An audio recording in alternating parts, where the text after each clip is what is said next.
Thank you for joining us for this 13 Plus FastCast. Happy Thursday. Hope you all are having a great morning so far. I'm Carson Courier, and we have a First Alert forecaster, Allie Potter, here with us this morning.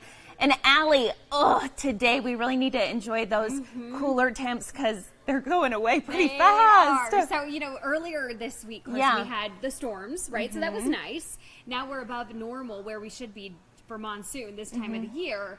But those triple digits are creeping right back in the forecast coming weekend. So, today the 90s, pretty much enjoy it because they're going away, folks. That's really the name of the game today. But I will point out, though, the calm winds will continue for the rest of our Thursday. Now, yesterday, we were kind of talking about this tree. It was really blowing in the wind. And as you can see right now, very calm. So that's some good news, though, for us on this Thursday. Temperature-wise, not too bad at all. It is only 10:30 in the morning, and we're at 85 degrees in Tucson, 80 if you're in Sierra Vista, 81 for Safford, 82 for Nogales, the 90s in Marana, 83 for Benson. Bisbee, you might be getting those coats out because 78 degrees for you down there. Lots of sunshine, pretty much on tap for everybody today.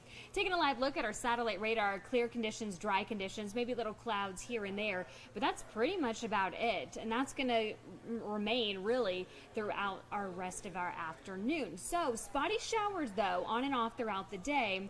The most promising is only a 30% chance for Cochise County and Santa Cruz counties. A 20, though, if you are in the Tucson metro area.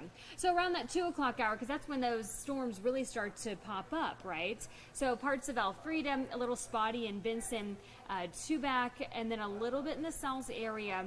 And if there's anything in Tucson, it's more so on the higher elevations, so Mount Lemmon. A little bit spotty in Nogales. More so, though, around that 4:30 hour, parts of Benson, Tombstone, Sierra Vista, and then dissipating as we get into that dinner hour.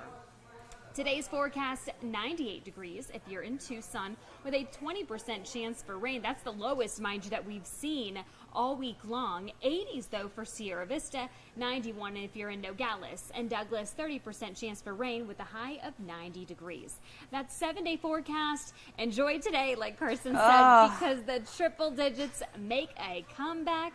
98 degrees for today, 102 starting on Friday, with a 30% chance for rain going into Saturday. However, warmer temps on tap by Sunday with only a slight chance for rain, 106 on your Monday. So about an 8-degree difference there. And then 105 by Tuesday. The good news is a little bit decline by Thursday or Wednesday, but those triple digits, they're making a comeback, Carson. Yeah, hopefully there's a chance that we can get some moisture, some rain, and then cool us back down a little bit. Exactly. That would be the hope.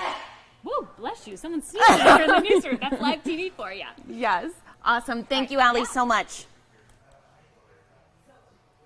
And today is the day that former President Trump is expected to surrender on charges in the Georgia election subversion case. Now, this will be the fourth time that Trump has been arrested so far this year. Karen Cafo reports from Georgia, where many of former President Trump's co-defendants have already turned themselves in. The district attorney here, Fonnie Willis, has set a deadline of noon tomorrow for the 19 defendants in this case to turn themselves in here at the Fulton County Jail. Today it will be former President Trump's turn for booking and processing after a handful of co-defendants came through here yesterday. They were among the staunchest advocates for former President Donald Trump's attempts to overturn the 2020 presidential election. And on Wednesday, former Trump lawyers Sidney Powell, Jenna Ellis, and Rudy Giuliani were among those who surrendered at the Fulton County Jail on charges related to the Georgia election subversion case. This is an attack on the American people. If this can happen to me, it can happen to you. Today, the former president will turn himself in. Trump's attorneys have already negotiated a $200,000 bond and other terms of his release, including an explicit order to not use social media to target any co-defendants or witnesses or to communicate with them. In an interview with Tucker Carlson that aired on X, the platform formerly known as Twitter, Wednesday night, Trump railed against the Georgia charges. The people see it's a fraud. The people see it, like this horrible district attorney. She said basically I don't have any right to challenge an election. The interview, designed to counter-program the first Republican presidential debate of the 2024 campaign cycle, which Trump opted to skip. Some of his rivals saying the former president's 4 state and federal indictments are a distraction and disqualifying. Now, whether or not you believe that the criminal charges are right or wrong, the conduct is beneath the office of President of the United States. We are also learning this morning that ahead of his surrender here in Atlanta, the former president has made a change to the top attorney in the Georgia case representing him. The former president expected to turn himself in here this evening. In Atlanta, I'm Karen K5.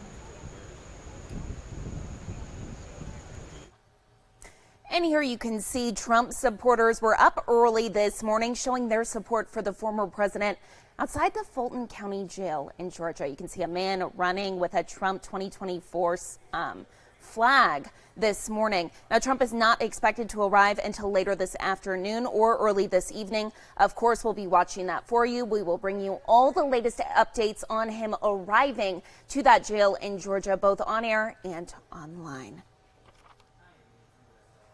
Taking a look now to some national news. We're learning new information today about a deadly shooting at a California biker bar. Orange County Sheriff's deputies say 3 people were killed. The suspected shooter was eventually shot and killed by deputies. 6 others were taken to the hospital for treatment. 5 of them suffered gunshot wounds. The identity of the suspect has not been released, but investigators say he was a retired officer with the Ventura Police Department. They say he worked for the agency for nearly 30 years. Taking a look now closer to home on our website, the Pima County Sheriff's Department needs your help to identify 2 robbery suspects. PCSD says the 2 men entered the Circle K on Oracle and River Road May 15th.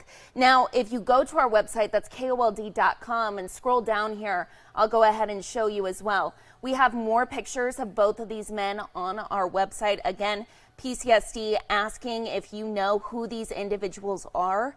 Deputies say the suspects went behind the counter and took about $1,000 worth of merchandise. So anyone who may recognize these 2 individuals, again, you're asked to call 911 or 88 Crime. If you call 88 Crime, you can remain anonymous. Happening now, it's the first day of classes at Pima Community College. Thousands are making their way back to the many different campuses across Tucson. Enrollment across PCC is up for the 4th semester in a row. School leaders there very excited for the new school year. Listen. We're hoping that that'll continue and will increase because we do have, we're growing, and we want to be sure that we have the resources available to help our students be successful. Also this year, it's the first time since 2015 state money is being put to use. Leaders say they hope the $2 million will help the campus grow. Wow. And back here at home, we have one of our reporters, 13 News reporter Shelby Slaughter here. Shelby, you actually were doing some work at the U of A with researchers there, learning more about a study on ticks. That's right. From the brown dog tick to the black-legged tick, researchers at the university are already learning so much about these ticks, and it hasn't even been a full year yet. Thank you, Shelby. We're going to take a listen now onto what these researchers are learning. So, wow, this is a lot of ticks. This is 51 ticks. And Dr. Kathleen Walker has been studying ticks for 4 years.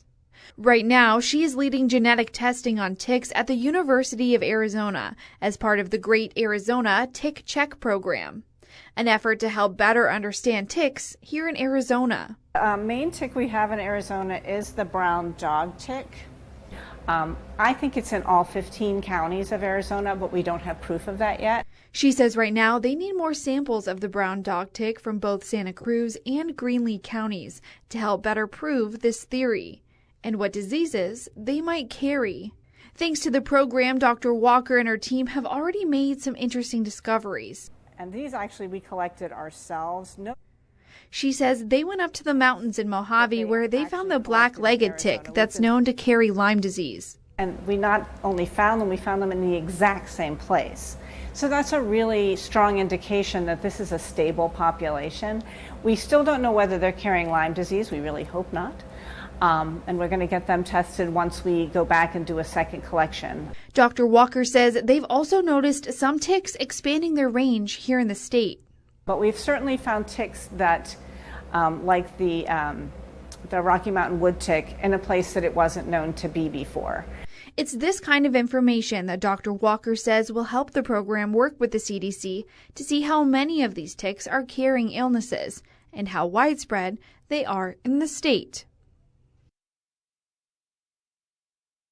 And you at home can take part in this study as well. If you want to find out more information, you can go to our website. That link is up now with the address and where you can send the tick to.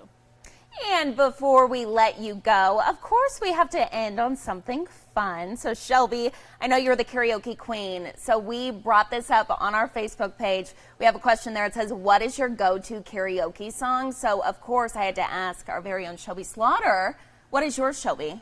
You know, right now, in honor of the Barbie movie, I'm still stuck on it. I'm a big Barbie girl right now. We love it, of course. I gotta stay on brand, so what's yours? I would say I always go with either Miley Cyrus Party in the USA, or, you know, if I'm feeling more in an emotional mood, maybe The Climb. Ooh. Yeah, it's a good one. I like that. So one of our coworkers said that he likes to sing a Rihanna song. And I really like the way he sings. Our assistant news director, he loves Don't Stop Believin'. What a classic. A classic, if you ask me. Let's take a look here. This is actually on our Facebook page. So we asked you guys to tell us. Paul said Born to Be Wild. That's a good one. Ooh, Jason, Ice Ice Baby. That's a good one. Oh, yeah. Gloria, I Want to Dance with Somebody. Whitney Houston. That's a hard one. Good for you, girl. Wow. Now let's see. Ooh, Rhonda, you like Love Shack. That's a good one. Iconic. We have Neon Moon. You know. Sweet Caroline. That's bum, another bum, good bum. I didn't know which part we were going to sing. Well, again, if you want to partake in this is on our Facebook page. Feel free to comment. Let us know your favorite karaoke song. And yeah, thank you so much for being with us, Shelby. No, thanks for having me. Of course. We will leave you with this shot out to Mount Bigelow on a Thursday morning. Thank you all so much for watching. We hope you have a great day. Tune in at 2:30 for more news and weather. And thank you for watching.